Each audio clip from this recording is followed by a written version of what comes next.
vamos para um capítulo que, aliás, foi muito famoso no cinema, né? Porque plasticamente ele é bom. Da frigideira para o fogo. Quando a gente lê essa frase, Felipe, o nome do capítulo, te vem alguma coisa? Qual é a ideia que te vem na cabeça quando vem esse nome?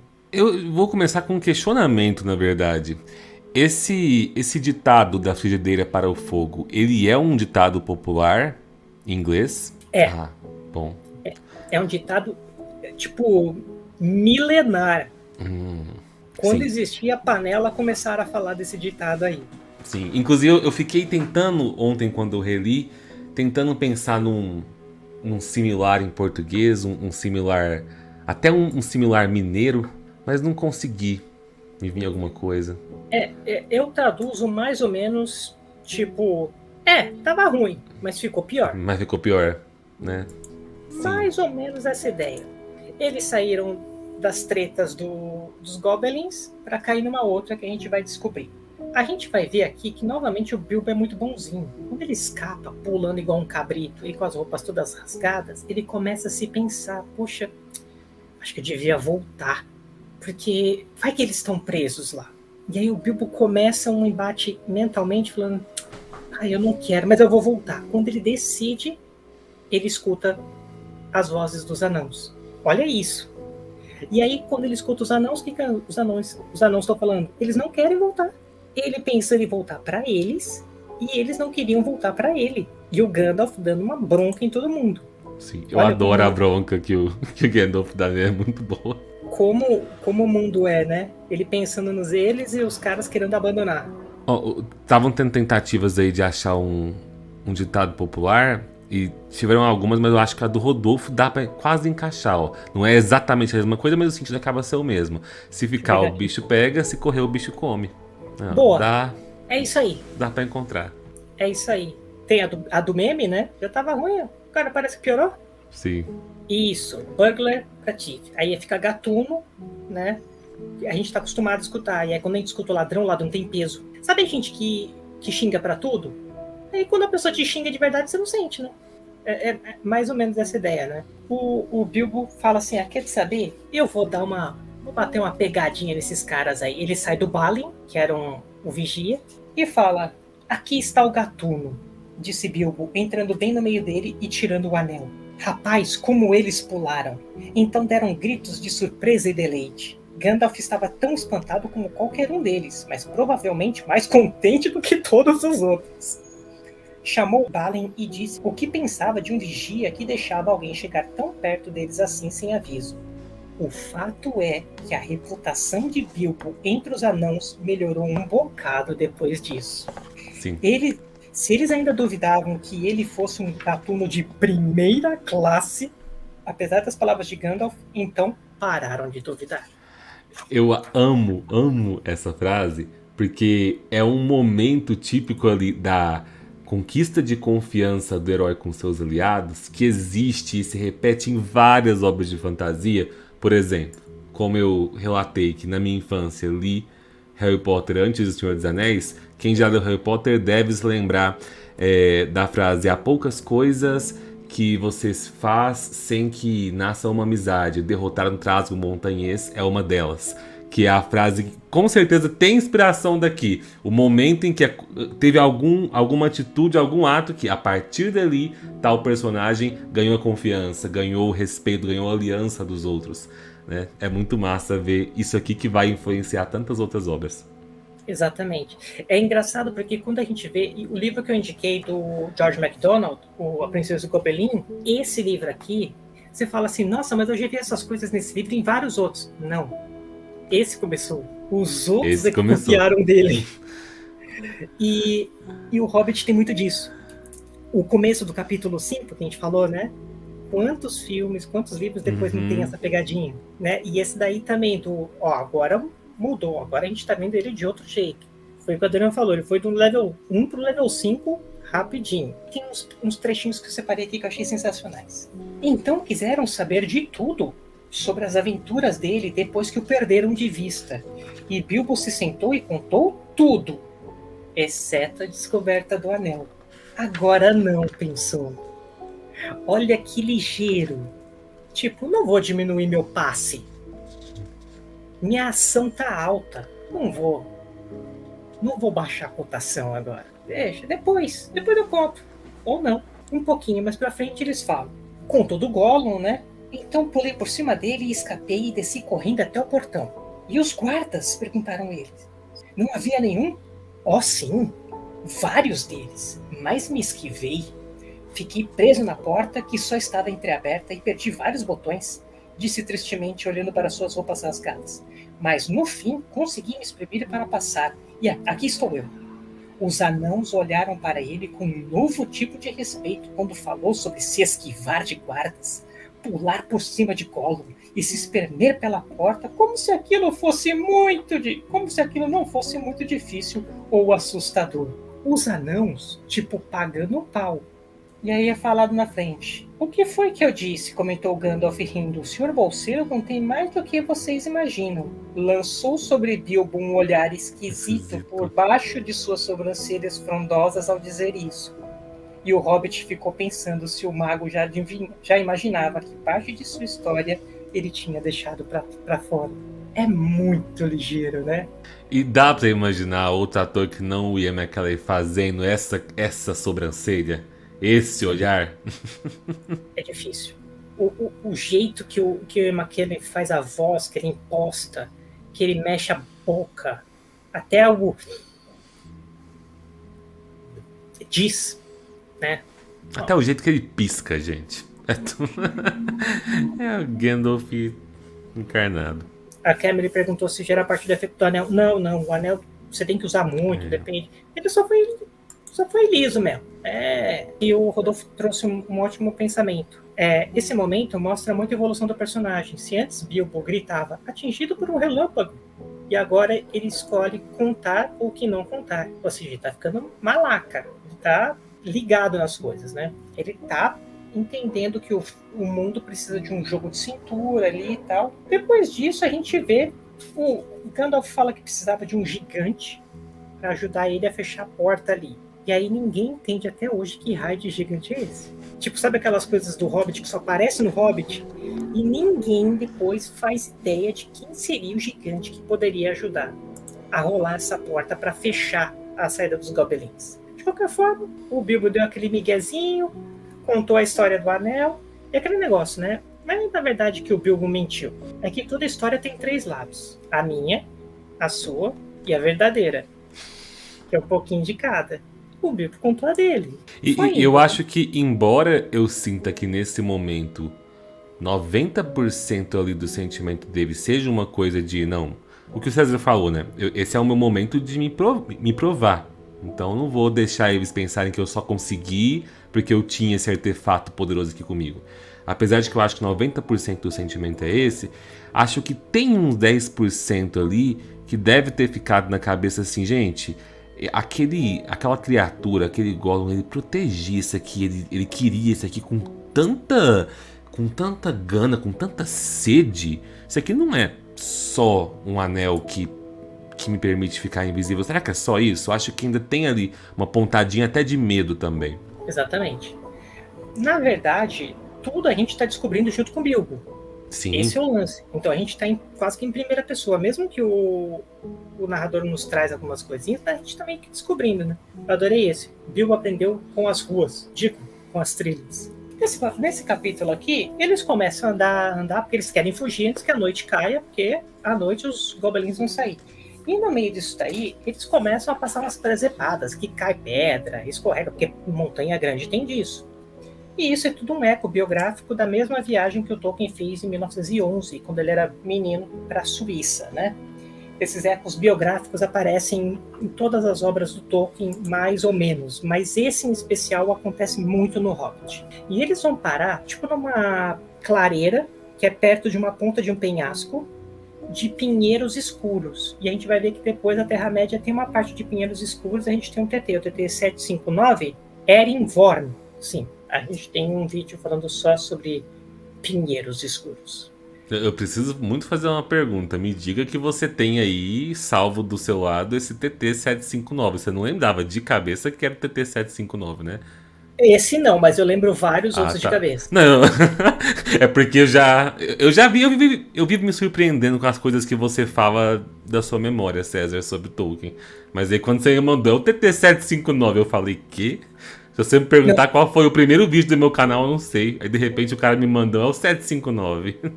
esse aqui tava anotadinho. Esse aqui Tá bom. tava anotadinho. E aí o que acontece é quando sai essa frase, saímos da frigideira para cair no fogo, é quando aparece um monte de wargs. E o que são wargs? Wargs são lobos muito grandes, que a gente descobre que esses lobos eles têm uma língua própria, uma língua malvada, coisa e tal, só o Gandalf entendia, né? E além deles terem uma língua própria, eles são maiores que lobos comuns. Gente, quando eu falo maiores que um lobo comum, eu não sei se vocês têm a noção do tamanho de um lobo. Quando dizem que um husky é um primo do lobo, eu vou colocar depois para vocês aqui no corte um comparativo de um lobo e de um husky. O husky parece um pincher perto de um lobo. Imagina que o orc é maior do que um lobo, para os caras cavalgarem como se fosse um cavalo, um pônei. Então imagina o tamanho desses lobos, e foi aí que eles falaram que a gente saiu da frigideira para cair no fogo. E os orcs, a palavra vem esses trocadilhos do Tolkien, são palavras que vieram do nórdico e do inglês antigos, ambos querendo dizer lobo. É só um outro jeito de dizer lobo.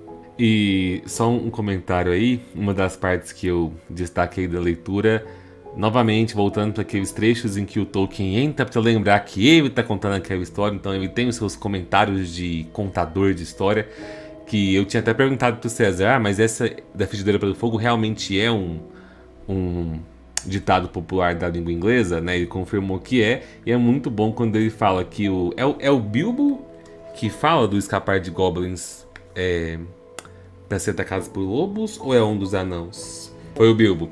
E aí depois ele continua. Quando o Bilbo disse isso, né? Disse, e isso a partir daí se tornou um provérbio.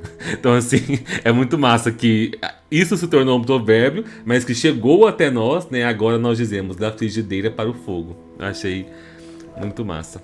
O Tolkien dizia que a Terra-média era o nosso mundo em outro estado imaginativo. Sim. Ou seja, ele quer dizer que se a gente reimaginasse o nosso mundo, o que hoje a gente tem da frigideira para o fogo lá na Inglaterra teria vindo dessa situação.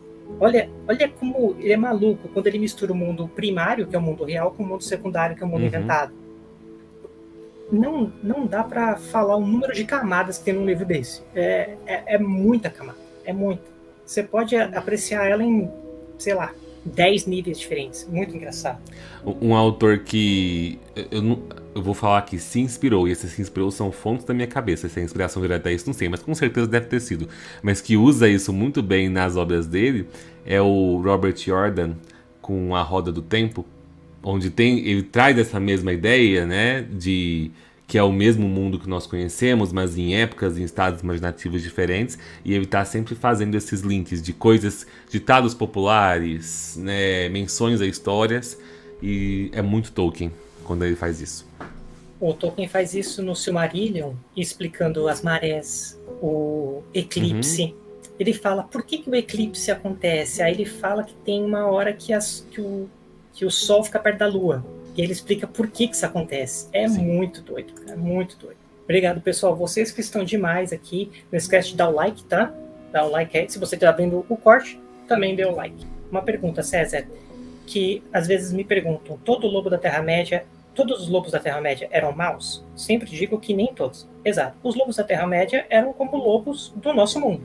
Imagina, se o nosso mundo de hoje é o presente desse super passado da Terra-média, então os lobos eram lobos. Agora, os wargs eram um tipo diferente. Imagina mais ou menos que os wargs eram o que os mamutes eram para os elefantes. E os wargs... E acredito que com um acréscimo de que uma racionalidade, digamos, um pouco maior, né? Porque conseguem se comunicar, conseguem combinar...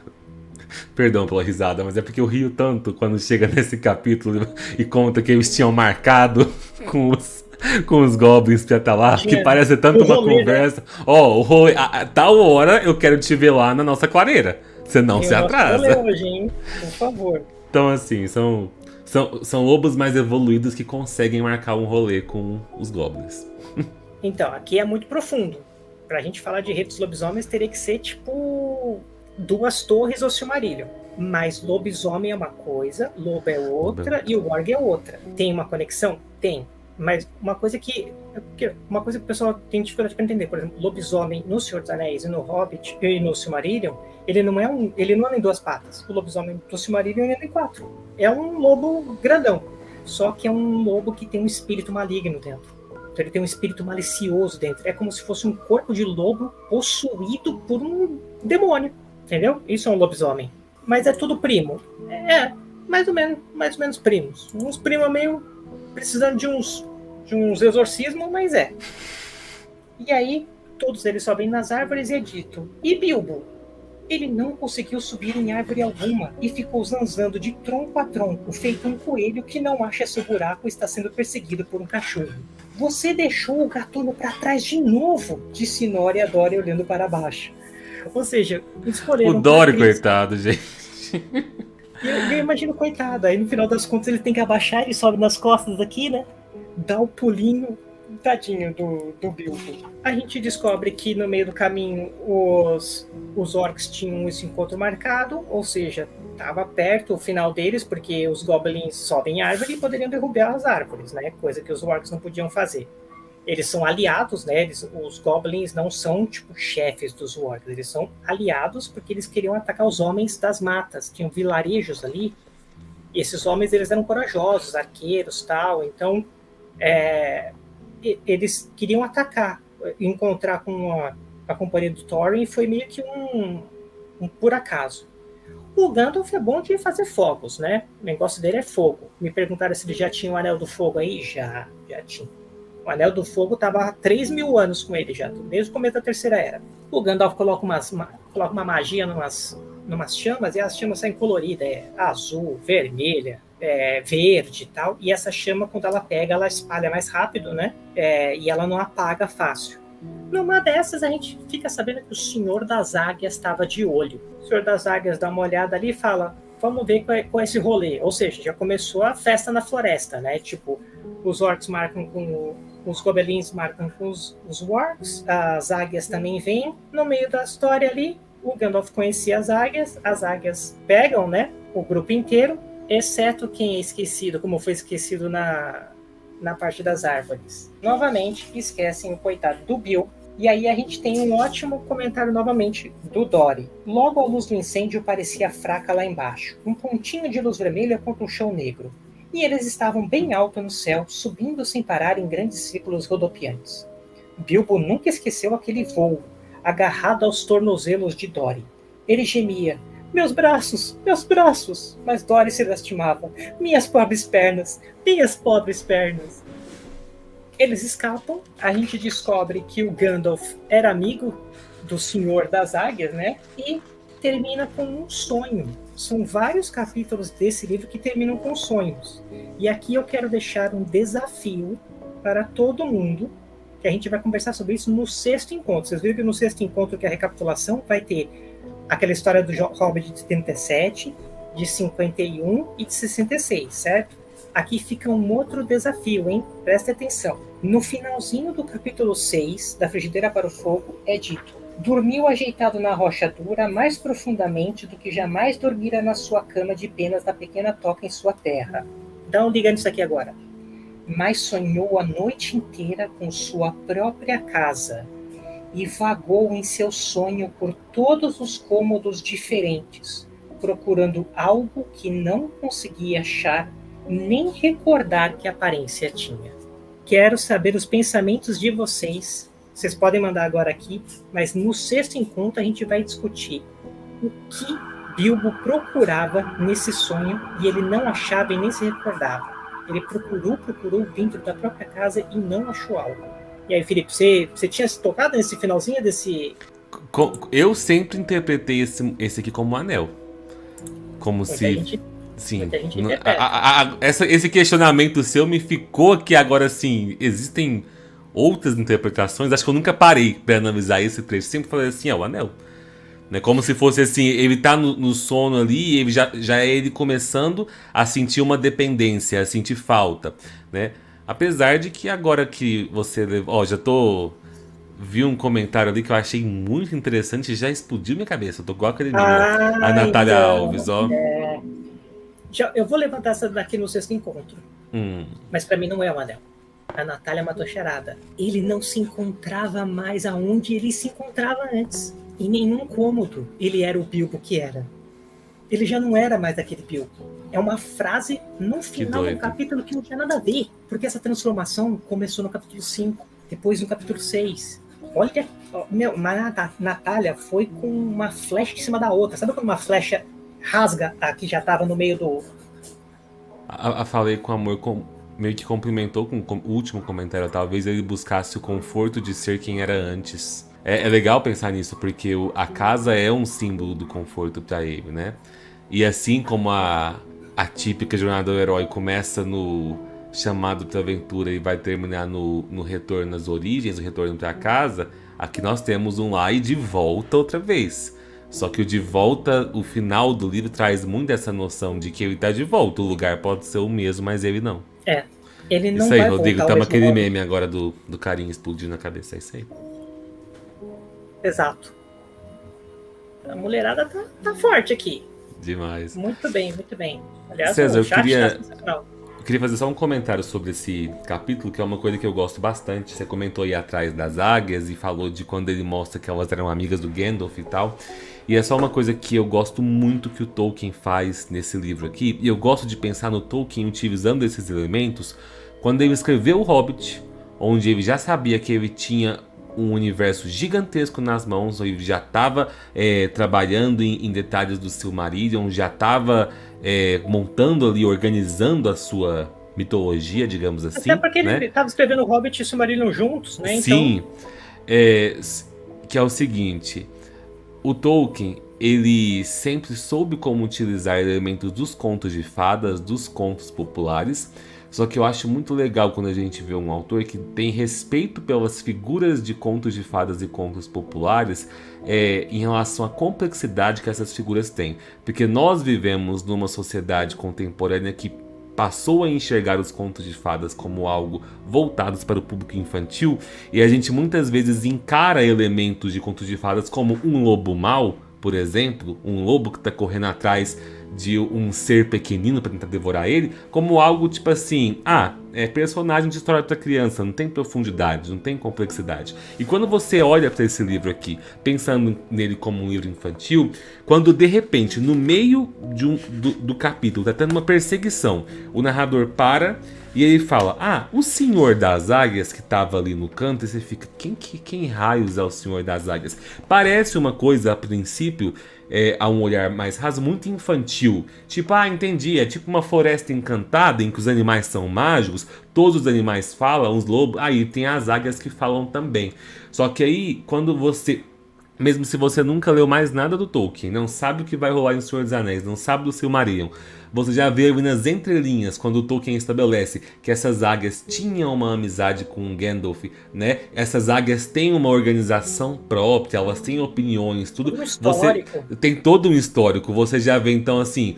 Ali você não vai saber ainda quem que é Manwë, o que ele tem a ver com Gandalf, o que ele tem a ver com as águias, tudo. Mas dá pra ver que o Tolkien ele não jogava esses elementos como assim, são simplesmente elementos que eu coletei dos contos populares, dos contos infantis, entre aspas, eu joguei aqui. Tá tudo muito organizado numa complexidade que é o respeito que essas figuras merecem por conta da tradição histórica que esses elementos têm nas histórias.